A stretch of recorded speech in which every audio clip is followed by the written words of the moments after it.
de plus en plus dans les écoles, dans les centres de formation, on parle d'approche par compétence en rapport à l'approche traditionnelle de transmission des savoirs. Je suis Jocelyn Youmbi, tout petit ingénieur des télécommunications, enseignant, formateur dans quelques grandes écoles.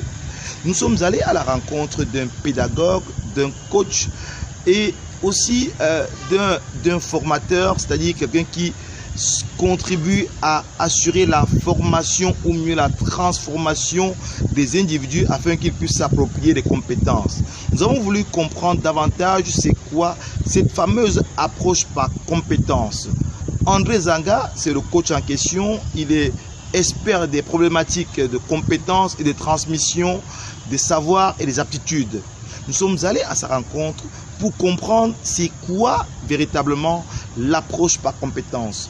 André Zanga, dites-nous, on vous écoute de façon assidue. Pour parler de l'approche par compétence, il serait d'abord, à mon sens, intéressant de voir c'est quoi même la compétence. Pour tout dire, on ne va pas faire ici les sciences de haut niveau, des machins pour parler de la compétence. Voyons simplement la compétence comme étant une combinaison d'un ensemble de savoirs, de savoir-faire et de savoir-être qui permettent de produire un résultat. Donc, c'est pour cela que dans l'approche par compétence, comparé à l'approche traditionnelle qui était de donner un ensemble de savoirs, c'est que les matières étaient cloisonnées. Par exemple, quand on faisait un élève qui fait les mathématiques, il ne voit pas par exemple, à quoi ça va servir maintenant, comme il fait la série C, à quoi ça va lui servir de faire du français, ou bien à quoi ça va lui servir de faire justement de l'anglais. Et c'est pour ça qu'on voyait de nombreux élèves qui faisaient la série C fuir les matières littéraires, parce qu'il n'y avait pas il n'y avait pas une intégration de ces différentes matières les unes aux autres pour arriver à quelque chose de concret. Aujourd'hui, l'approche par compétence, elle voudrait que l'apprenant en situation d'apprentissage prenne les différentes connaissances et les différents savoirs acquis, qu'il combine ensemble pour réussir à avoir un résultat. Donc allons sur quelque chose de concret, c'est-à-dire par exemple quelqu'un qui est en train de faire l'informatique, on va lui apprendre certes l'informatique, mais en même temps il va apprendre l'anglais, il va apprendre le français, mais ce n'est pas de façon isolée, c'est-à-dire qu'il va maintenant se retrouver dans une situation où il doit faire par exemple une intervention dans son domaine d'informatique, mais en appliquant justement le français, ou en communiquant en anglais. Par exemple, il doit savoir interpréter le manuel d'utilisation qui est écrit en anglais pour bien faire son montage d'informatique, tandis que je vais prendre encore un autre exemple. Quelqu'un par exemple qui va faire, qu'est-ce qu'on peut prendre? On va prendre par exemple quelqu'un qui fait les sciences humaines. Par exemple, il fait des ressources humaines, il a son master en ressources humaines. Il va apprendre plusieurs matières, plusieurs disciplines. Par exemple, il va apprendre la psychologie, il va apprendre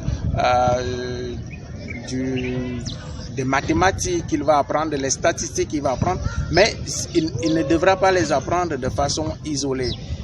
Il devra maintenant avoir des situations où on va lui dire maintenant que tu as un groupe de collaborateurs.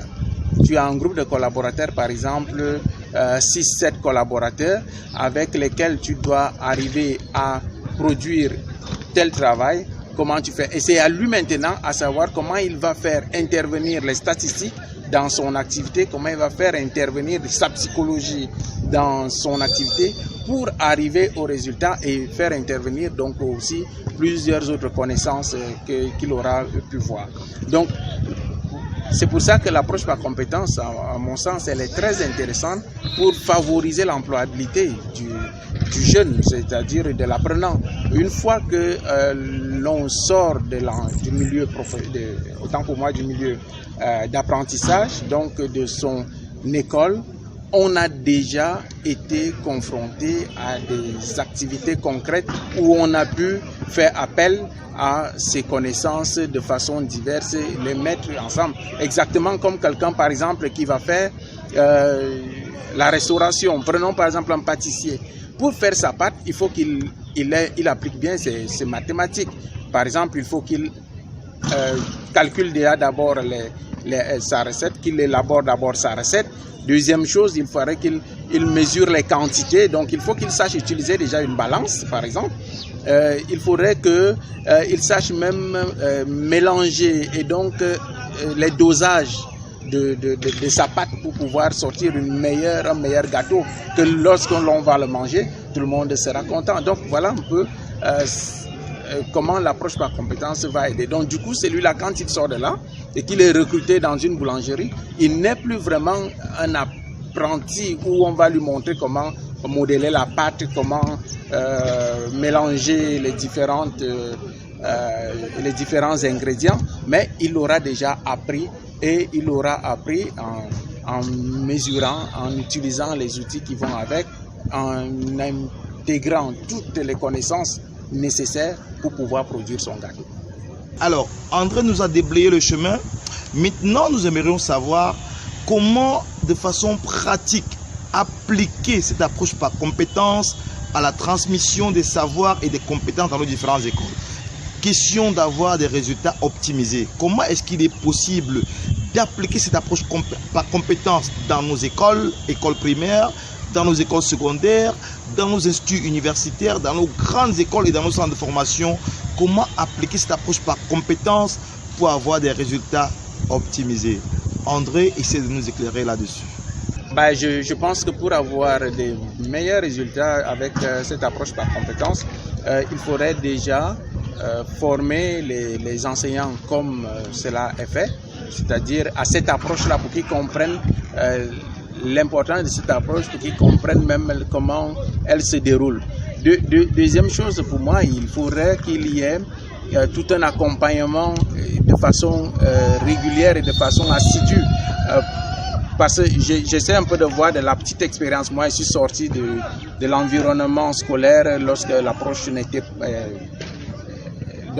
pas encore mise en place. L'approche est arrivée après que moi j'étais sorti. Donc, mais de la petite expérience que j'ai, j'observe que, par exemple,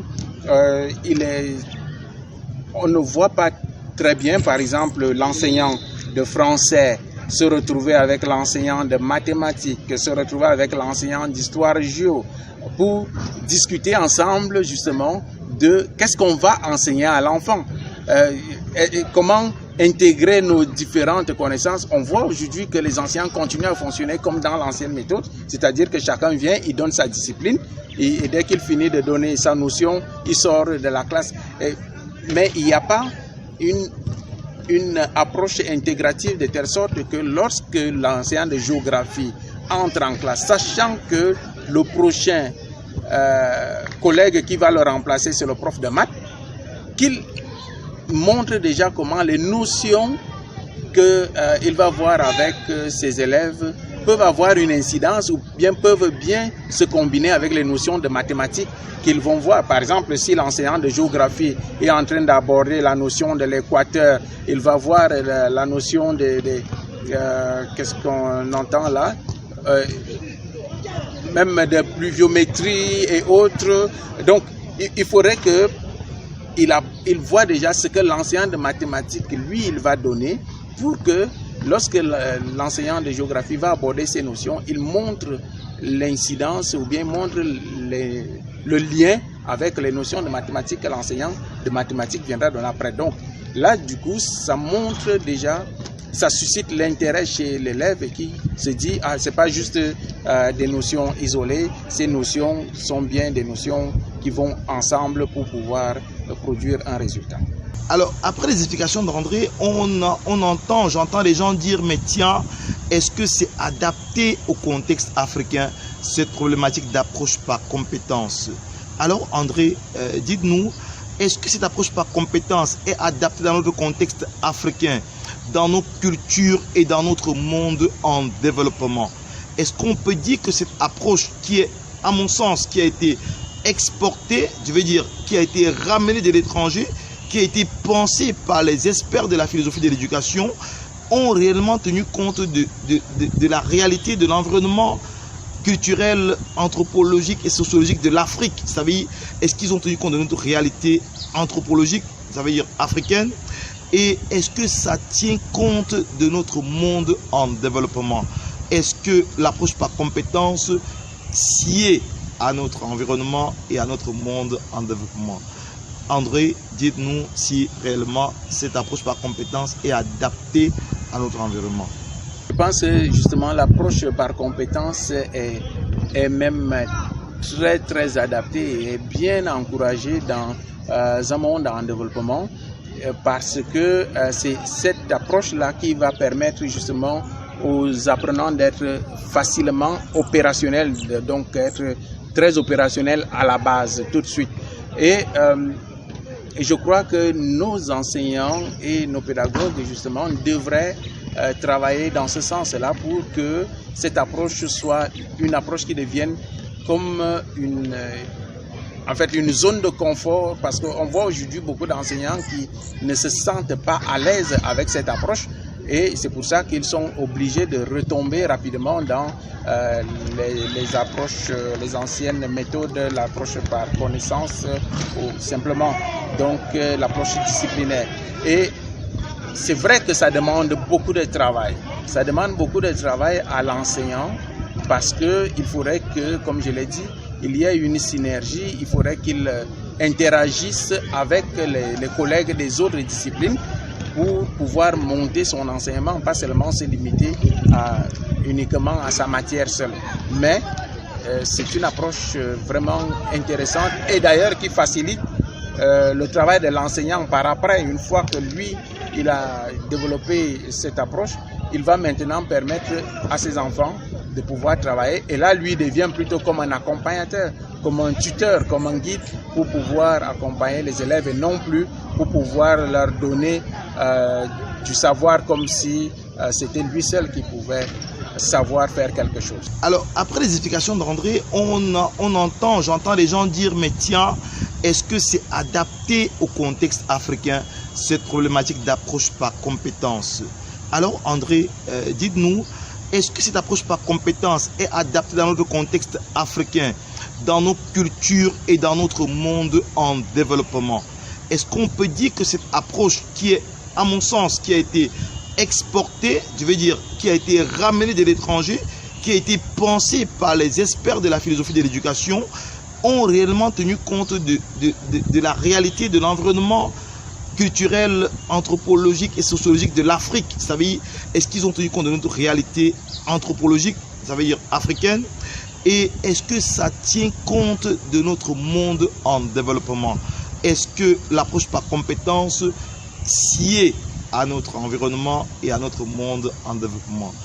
André, dites-nous si réellement cette approche par compétence est adaptée à notre environnement. Alors, vous l'avez comprise, l'approche par compétence est simplement une nouvelle façon de penser, une nouvelle façon de voir, non pas seulement la transmission des savoirs savants, mais il faut transformer ces savoirs savants en savoir-être et en savoir-devenir. C'est, je pense, pour l'instant, la seule façon par laquelle on peut arriver à changer des mentalités, comme le disait le philosophe Ebenezer Jomollet, et changer des façons de faire pour ne plus seulement se contenter d'acquérir des savoirs, mais de les transformer en compétences et en capacités et en aptitudes. C'est-à-dire des façons de donner à l'individu, à l'apprenant, des aptitudes pratiques, des compétences opérationnelles qui vont pouvoir se confronter aux réalités pour résoudre des problèmes et apporter des solutions. Telle est la contribution d'une nouvelle façon de penser, l'éducation en Afrique et partout ailleurs dans le monde et spécifiquement au Cameroun. C'est la façon par laquelle nous allons pouvoir essayer de contribuer à notre façon à l'émergence de l'Afrique pour justement développer des compétences, développer des aptitudes et bien évidemment contribuer au développement de l'Afrique. C'était notre contribution à l'édification d'une jeunesse plus dynamique. Si vous avez aimé la vidéo, mettez-nous un grand pouce et n'oubliez pas, vérifiez le lien en bas où vous pouvez tirer profit du fait de développer des compétences. Nous avons 2 programmes de formation que nous vous offrons pour vous permettre de développer des compétences dans le développement des contenus locaux et dans la contribution à la réduction de la fracture numérique. C'est 2 compétences que vous pouvez acquérir simplement en souscrivant à un de nos coachings juste au bas de la vidéo. On se retrouve très prochainement dans l'espace Cybervillage TIC Africa pour d'autres aventures dans le monde des compétences, du digital et du numérique. Quant à moi, je vous dis ciao, ciao et à très bientôt. Bye bye.